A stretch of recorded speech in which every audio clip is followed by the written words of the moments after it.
भूतपूर्व गृह मंत्री श्री चरण सिंह फिर से मंत्रिमंडल में।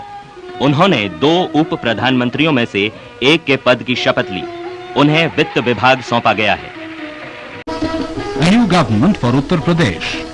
In Lucknow, Mr. Charan Singh, leader of the Sanyukta Vidhayak Dal, is sworn in as the chief minister.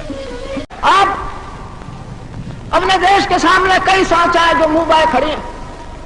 सबसे अधिक है गरीबी, दूसरी समस्या बेरोजगारी की। जिस वक्त जनता पार्टी ने बागडोर संभाली थी देश की, उस वक्त से लेकर अब तक 25 लाख और नए नौजवानों ने अपना नाम काम दिलाऊ दफ्तर में दर्ज किया। हरिजन लोग, आदिवासी लोग, भूमिहीन लोग, बेरोजगार लोग या जिनके पास कम रोजगार और अपने देश के 50% से अधिक किसान जिनके पास केवल 1 हेक्टेयर जमीन है, 4 बीघे जमीन से कम है, इन सब की तरफ गवर्नमेंट का विशेष ध्यान होगा। किसानों के ऐसे चैंपियन जिन्होंने सत्ता हाथ में आते ही जमींदारी का खात्मा कर दिया, रातों रात किसानों को जमीन का मालिक बना दिया, चकबंदी कर अलग थलग पड़े किसानों के खेत एक जगह कर दिए, मंडल कमीशन का गठन कर सामाजिक न्याय की लड़ाई की नींव पुख्ता की। किसानों का यह महानायक सहकारिता खेती के विरोध में तत्कालीन प्रधानमंत्री पंडित जवाहरलाल नेहरू से भिड़ गया। इंदिरा गांधी ने संजय गांधी पर चल रहे मुकदमे वापसी के लिए दबाव बनाया तो प्रधानमंत्री की कुर्सी छोड़ दी। दुनिया को अलविदा कहते वक्त उनके पास न अपना कोई घर था, न खेती की जमीन और न कार। बीमारी से लड़ने में 22,000 के बैंक बैलेंस में से केवल 4500 की रकम बची थी। वह जीवन भर गांव, गरीब, किसान और खेत के लिए लड़े। हालात कभी उनका हौसला न तोड़ सके। वह ईमानदारी, शिष्टाचार, नैतिकता और भारतीय संस्कारों की मिसाल बन गए। बेहतरी की जंग के जज्बे ने उन्हें किसानों का मसीहा बना दिया। इसी पूंजी की बदौलत वे किसानों के दिलों में आज भी बसते हैं। चौधरी साहब ने किसानों को सियासत पर निगाह रखना सिखाया। वर्ष 1902 में मेरठ जिले के नूरपुर की मडैया गांव में एक झोपड़ी में जन्मे चौधरी चरण सिंह देश के 5वें प्रधानमंत्री रहे, उप प्रधानमंत्री और 2 बार यूपी के मुख्यमंत्री भी बने। चौधरी साहब ने किसानों को स्वाभिमान के साथ जीने का सलीका सिखाया। बचपन में ही आर्थिक संकट से जूझता उनका परिवार नूरपुर की मडैया से जानी के पास भूपगढ़ी गांव में चला गया।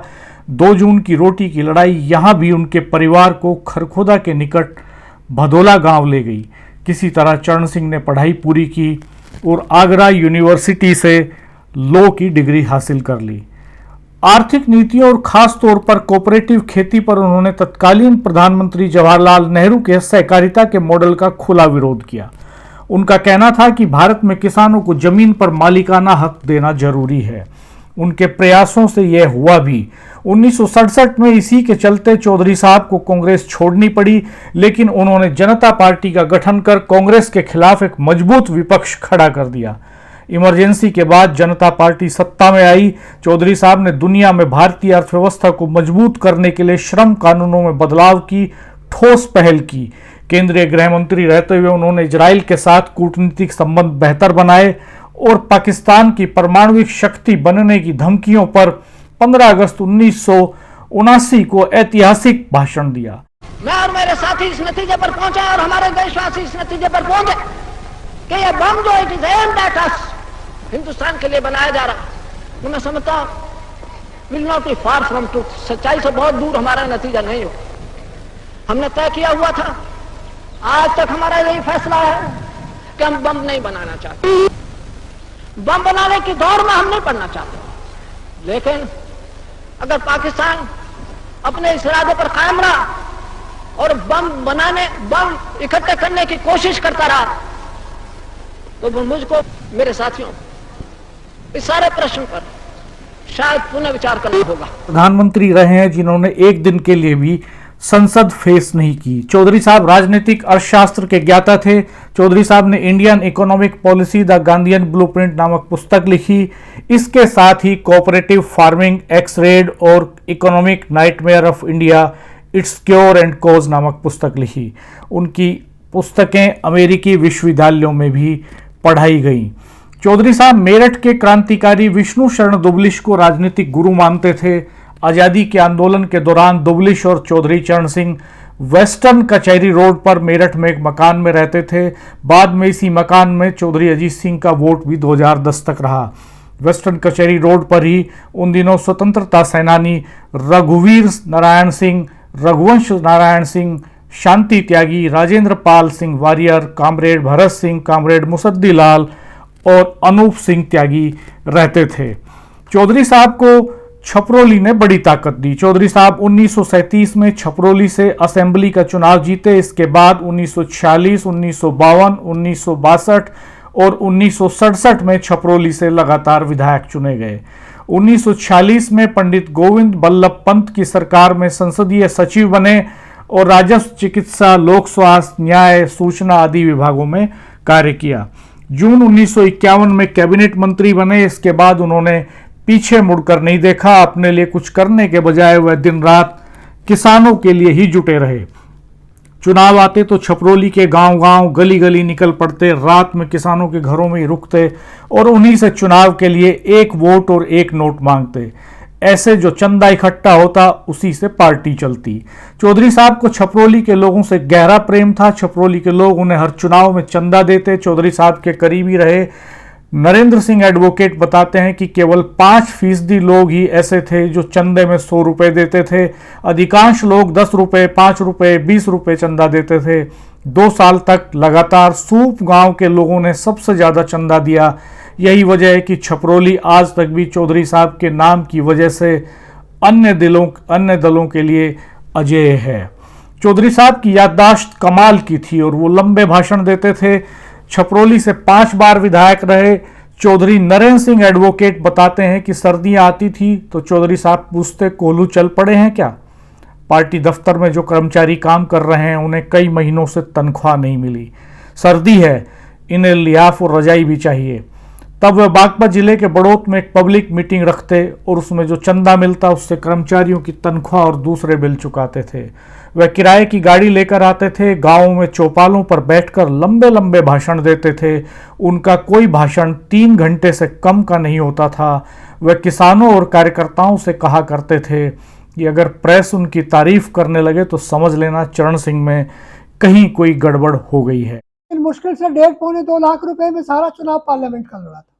एक 2 गाड़ी उनकी 5 क्षेत्र में चलती थी। डिग्री कॉलेज के सी फील्ड में एक मीटिंग उनमें चुनाव से पहले होती थी। विशाल मीटिंग, सारा बड़ौत रैली होता था। 2-2.5 लाख का वो ग्राउंड है, इतनी भीड़ का, लेकिन सारी बड़ौत की गलियां वलियां सब रास्ते बंद।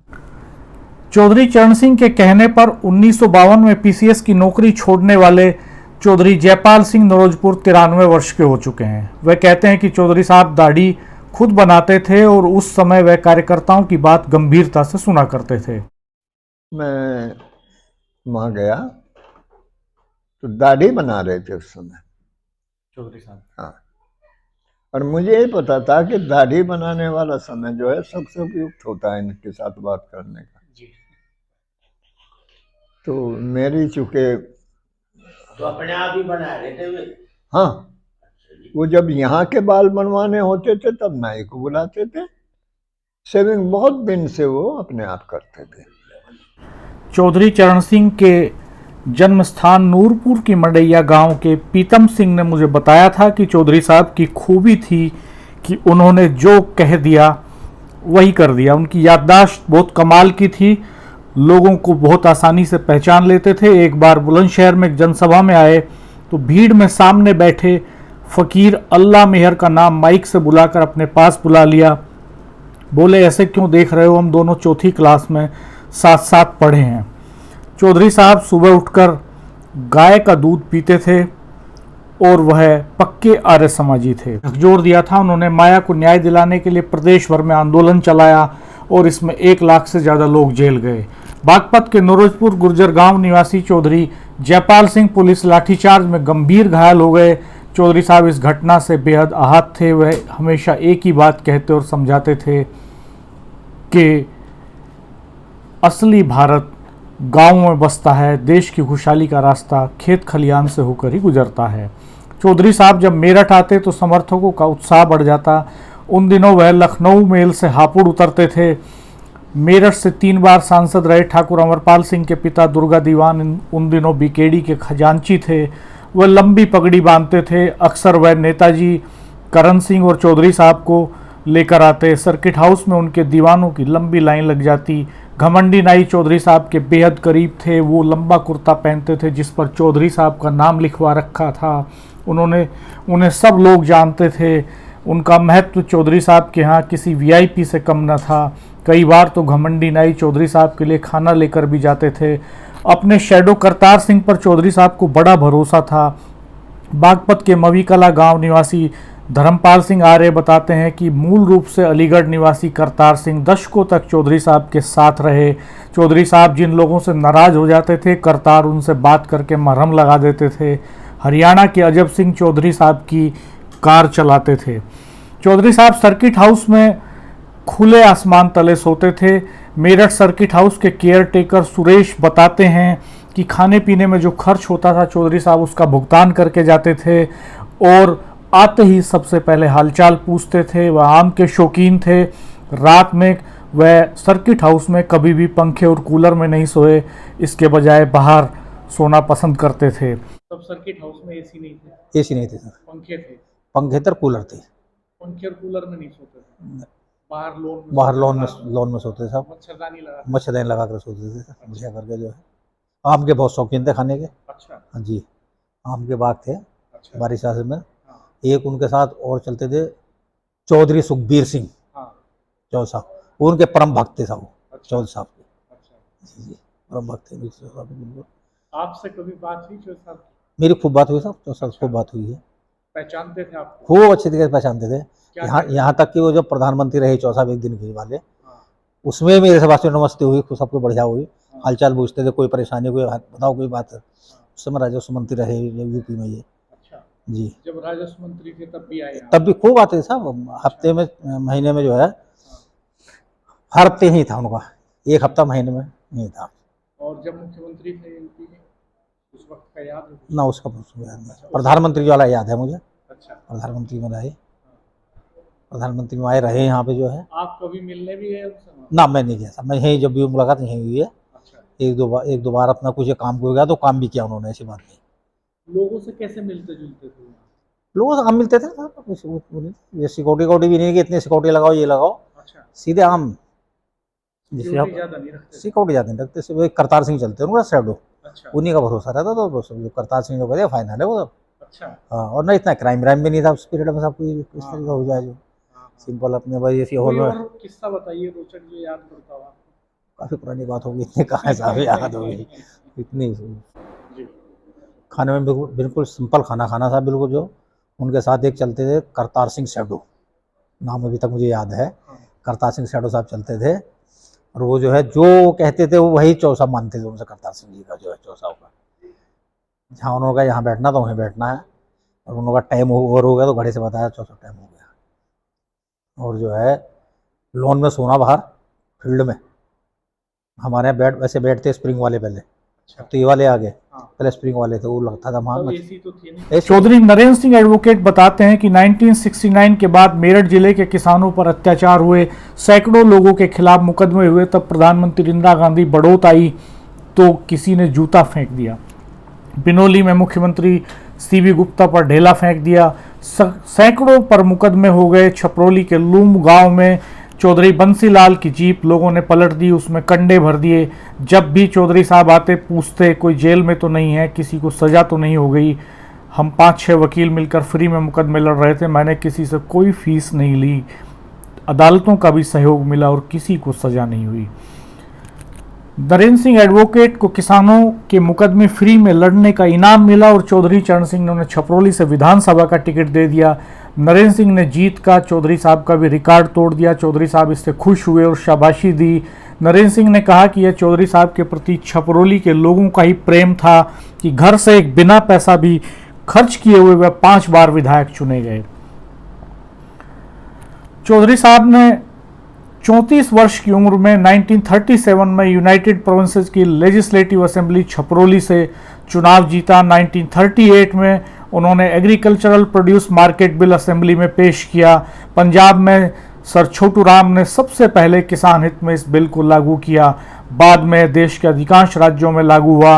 1952 में चौधरी साहब यूपी सरकार में राजस्व मंत्री बने, तब उन्होंने जमींदारी उन्मूलन और भूमि सुधार एक्ट लागू किया।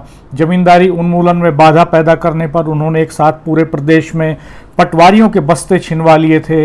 इस कदम के बाद वह किसानों के चैंपियन बन गए और उनके भूमि सुधारों को दुनिया भर में सराहा गया।